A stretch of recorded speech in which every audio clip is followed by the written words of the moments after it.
on the phone with Patrick Sullivan, a golf professional, currently on the Korn Ferry Tour. Mike, this is probably, you probably know this, but I didn't realize until I started researching Patrick. And I'm going to talk about you like you're not here, Patrick. Okay, you're not, but you're on the phone. I'm going to talk about you like you're not on the phone. I didn't realize how many steps needed to get into a PGA event to even get your card. I didn't know what any of that meant. You always hear it at the end of the season that so-and-so is looking for that.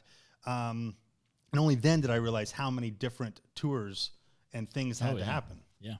There's not even just, so you think about like Korn Ferry Tour, but there are other mini tours that a lot of guys frequent. I mean, I know there's a Latin America tour. There's Asia. There's an Asia tour that a lot of guys will go play in, that they try and use that as a jumping board onto the PGA. But maybe Patrick, can you walk us through kind of like what does Q school look like, and then the steps to actually get to the PGA? I think that's something that I think people will be interested in. So, everything now goes through Korn Ferry, so that the actual the path to the PGA Tour you'd have to go through Korn Ferry now.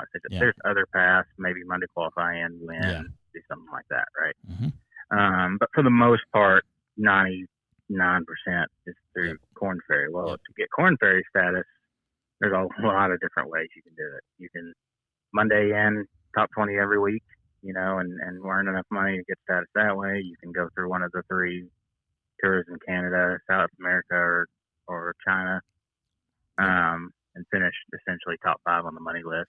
And then there's obviously Q School, which is, has been around for a while. Right. And that's essentially, it used to be 3 stages.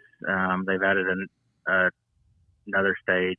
Long drive competition. Is that the 4th stage of Q School? No, because there's no chance I would have had status if that was the case. Thank God. So no, and there's a pre-qualifying stage that most players are exempt. It's mainly just it's for your first time trying to go through Q School, or they're just trying to weed out the guys that are just spending $5,000 because they got $5,000. So it costs money. It costs money to get into these things. I can assume it's out of your own pocket, or out of a booster's pocket, or somebody that's trying to support you. Q School itself is just, I think it's just through pre-qualifying, $2,500 or something like that, I think. And then, just to sign up for first stage, for me, it's $5,000 or $5,500, something like that. Can anybody sign up though? I mean, if I wouldn't, because I'm a you go sign up. Hack. But just write that check. That's it, and then I'm just in, and then I just make a fool of myself. I think well, to be fair, I do think there is a minimum handicap, but that feels like you'll go look at the stages for pre-qualifying. You'll see some guy. That feels like a show. A little bit. Yeah, that should be a show. I feel like that could be a show that we could film. Patrick's just going to pay for it, though. Adam qualify. Adam goes to Q School. What a disaster! I don't even find a parking spot. I'm an hour late because of the time change. I'm all confused. So you've been through that process though many times. So are you immune to that stress, or does it still get to you every single year that you got to go through that process? No, you never get immune to Q School stress. It's the worst stress on the planet. You realize, okay, kind of the best thing that's happened to me is going to the same sites, and you find in the golf courses that you do feel comfortable at or fit your game better. That helps. Right. Yeah. But no, there's nothing. I've had certain stages where I'm like, the first couple of weeks or first couple of rounds, you're like, oh, this isn't bad, and then the night before the last round, you're like, oh, you can't sleep. So there's nothing worse than Q School stress. I think final stage, to be honest, is probably, I wouldn't say the least stressful. I think second stage is probably the most stressful one. So it kind of puts it in perspective for those listening that are concerned about their overnight lead in a tournament for $50 or a gift card to the clubhouse. That's right. It does put it in perspective that doesn't go away, because that literally is your life. I mean, it's almost like going to bed on a Sunday night, before your job, and not knowing if you're going to have a job on Tuesday. I mean, it's literally that specific, right? Yeah, I mean, Q School is what's cruel about Q School. Every other event we play, you want to win, but kind of the higher up you finish, the better. And, and you're like, okay, if I finish 10th or 15th, or 25th, it's okay. But Q School gives you that kind of number, because you got to finish top 20 or whatever at each stage. Yeah. And it's just don't shoot worse than that. So you get a lot of guys that are 5 shots inside the number going in the last round, and they're just trying not to shoot 80, which is the worst way to be playing. You know what I mean? Instead of just trying to compete and be better, they're just trying not to shoot 80, and it's almost cruel. It just toys with your mind. It's just everything about it is just cruel. That's the way I play every weekend, Patrick. Just don't hit it right. What are you doing? Adam, don't hit it there. Adam shoots 80, and it's second best career round. Second best career. That's what I mean. I mean the feeling. I don't mean the score. Don't even act like you're. Yeah. I meant the feeling, not the score. Okay. The show is called Stick and Hack for a reason. Everyone's well aware of that by now. Yeah. Okay. But on this phone or on this show, you're not the stick anymore. I'm not right now. I'm definitely not the stick right now. So, although Patrick, I will tell you that stick Mike Ryan shot a 66 over the weekend and beat me. I had my second best round ever in my life, and he still beat me by 14. Sorry, dude. Do you have any idea how demoralizing that is? I don't think you do, Patrick. Professional golfer. We all have our days. Hey, that's right. I hate to bring this up, but it has to be asked. I wouldn't be doing my job if I didn't.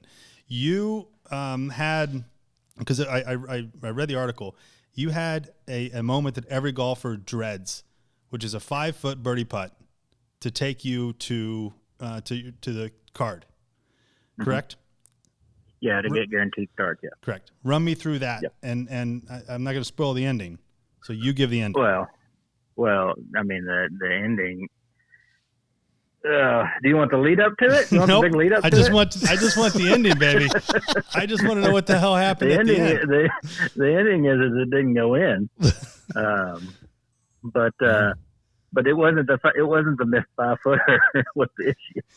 That was not the issue. Oh, that's right. You made a putt and it went past the hole and into the water, right? Yeah, I putted it into the water on the 14th. That's right. That's right. God. So you're right. It wasn't the birdie. Yeah. It wasn't the missed birdie putt that did it. Man. It was It was one of those nightmare scenarios where it's just and it was a borderline sketchy pin. I think I heard 7 or 8. I knew 7 or 8 guys that had putted into the water, and a lot of guys hit it in the water from the fairway. I remember going to drop and looking down and just seeing nothing but golf balls, and I was like, "Bet you I'm not the only one." See. And we talked about this on the last show, that there is something satisfying about watching a Rory McIlroy or Justin Thomas or somebody do something that an amateur does and go through that pressure. However, when you're talking to the person that it happens to, I'm not as excited about it. I'll be honest with you, buddy. I'm not as excited about your plight. It wasn't very exciting at the time either. No, I bet not.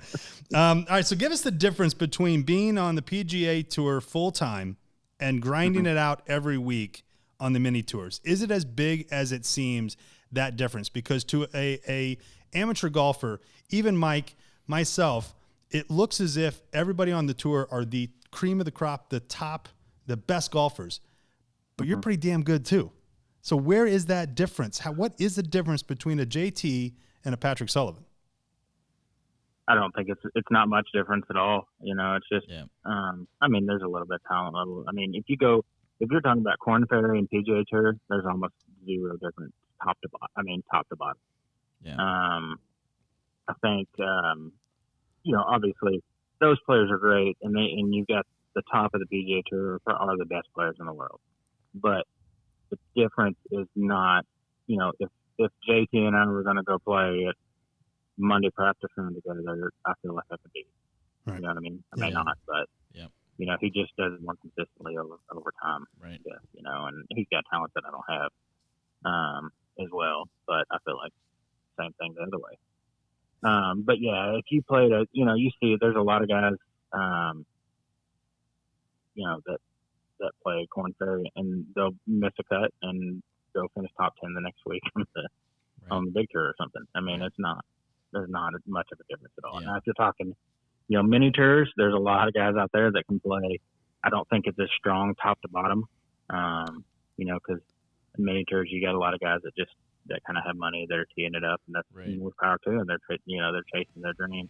Yep. But I think the bottom is a little bit weaker. But there's not much difference at all between Corn Ferry and PGA Tour. Yeah.